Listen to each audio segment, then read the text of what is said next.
Hindenburg ने एक बार फिर अडानी ग्रुप इंडस्ट्रीज को लेकर बड़ा खुलासा किया है, जिसमें सेबी की चेयरपर्सन माधवी पुरी और उनके पति पर अडानी से जुड़ी विदेशी कोष में हिस्सेदारी का आरोप लगाया है। हालांकि माधवी पुरी और उनके पति ने आरोपों को निराधार बताया है। हिंडेनबर्ग रिसर्च का दावा है कि सबूत के बावजूद अडानी ग्रुप पर कोई कार्रवाई नहीं की गई। बरमूडा और मॉरिशस फंड में हिस्सेदारी छुपाने का भी आरोप है।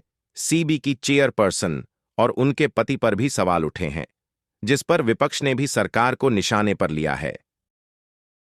और मैं सिर्फ एक सवाल पूछ रहा हूं भाइयों और बहनों, युवाओं, प्रधानमंत्री अडानी जी की इंक्वायरी क्यों नहीं करा रहे हैं? एक बार नहीं, अनेक बार सवाल उठे हैं। हमने पार्लियामेंट में बात उठाई, पब्लिक मीटिंग्स में हम कहते हैं, प्रेस कॉन्फ्रेंस में हम कहते हैं, अडानी जी में क्या बात है कि हिंदुस्तान की सरकार उन पर कोई भी इन्वेस्टिगेशन नहीं करा सकती, उन पर कोई सवाल नहीं पूछ सकती? इसका कारण क्या है? इसके पीछे कौन सी शक्ति है? पूरा देश जानता है। अडानी के भ्रष्टाचार को उजागर करने की सजा मुझे 6 महीने जेल के रूप में मिली। और आपको याद होगा कि देश की संसद में मैंने नारा लगाया था प्रधानमंत्री जी के सामने कि मोदी अडानी भाई भाई, देश बेच के खाई मलाई। क्योंकि 18 महीने पहले हिंडनबर्ग की एक रिपोर्ट आई जिससे पूरा देश और पूरी दुनिया अचंभित रह गए। वो रिपोर्ट क्या कह रही थी?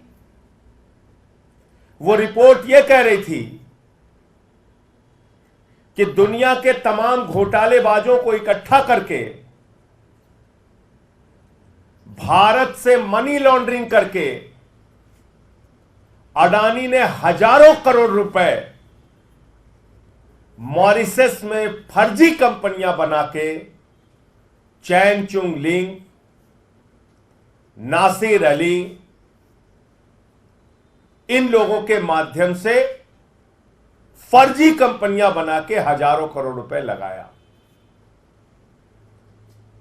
और उन्हीं कंपनियों के जरिए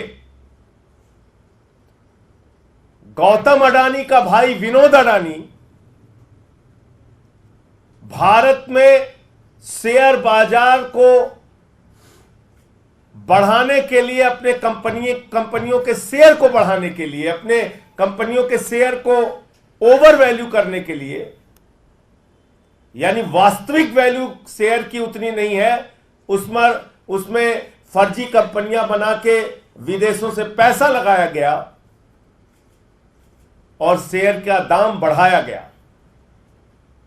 वास्तविक दाम शेयर का उतना नहीं है, लेकिन बाहर से फर्जी कंपनियां बना के विनोद अडानी के माध्यम से हजारों करोड़ रुपए हिंदुस्तान में अडानी की कंपनी में लगाया गया, उसके शेयर का दाम बढ़ाया गया। और जब हिंदुस्तान के छोटे निवेशक, आम आदमी, मिडिल क्लास के लोग उस शेयर को बढ़े दामों पे खरीदते हैं, तो कुछ दिन बाद वो शेयर की वैल्यू जब घटती है तो उनका पैसा डूब जाता है। और याद रखिएगा, न्यू पेंशन स्कीम, देश के लाखों कर्मचारियों की पेंशन, एनपीएस, उसका पैसा भी शेयर मार्केट में लगता है। एलआईसी का पैसा भी शेयर मार्केट में लगता है। और अगर वहां ये घपला और घोटाला हो रहा है तो अडानी का पैसा नहीं डूब रहा है, इस देश के आम आदमी का पैसा डूब रहा है। ये सरल भाषा में हमें समझना चाहिए। ये अडानी का पैसा नहीं डूब रहा है, उसने तो भ्रष्टाचार कर रखा है। ये देश के लाखों करोड़ों लोगों का गाढ़ी कमाई का पैसा जो शेयर बाजार में वो लोग लगाते हैं, वो पैसा डूब रहा है। और कितना डूबा? आप कल्पना कर सकते हैं, अगर मैं इस प्रेस कॉन्फ्रेंस में कहूं तो जीरो लगाते लगाते आप थक जाएंगे। जब हिंडनबर्ग की रिपोर्ट का खुलासा हुआ तो 8,50,000 करोड़ रुपए हिंदुस्तान के लोगों के डूब गए शेयर मार्केट में। 8,50,000 करोड़ रुपए। मैंने तब मांग की थी बहुत जोर शोर से कि जेपीसी बनाओ, जेपीसी बनाओ, पूरे मामले की जांच कराओ, सच्चाई तक जाओ। इस देश के लोगों का पैसा डूब रहा है।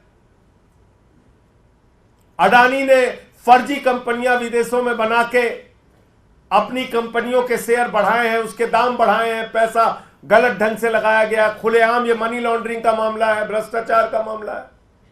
एक आवाज नहीं सुनी गई मेरी। मोदी जी ने क्या किया? मोदी जी ने कहा इसको पकड़ के जेल में डालो। उठा के मुझे जेल में डाल दिया गया। 6 महीने में जेल में रहा। जुर्म यही था, मैं फिर दोहरा रहा हूं, वो नारा संसद में, मोदी अडानी भाई भाई देश बेच के खाई मलाई।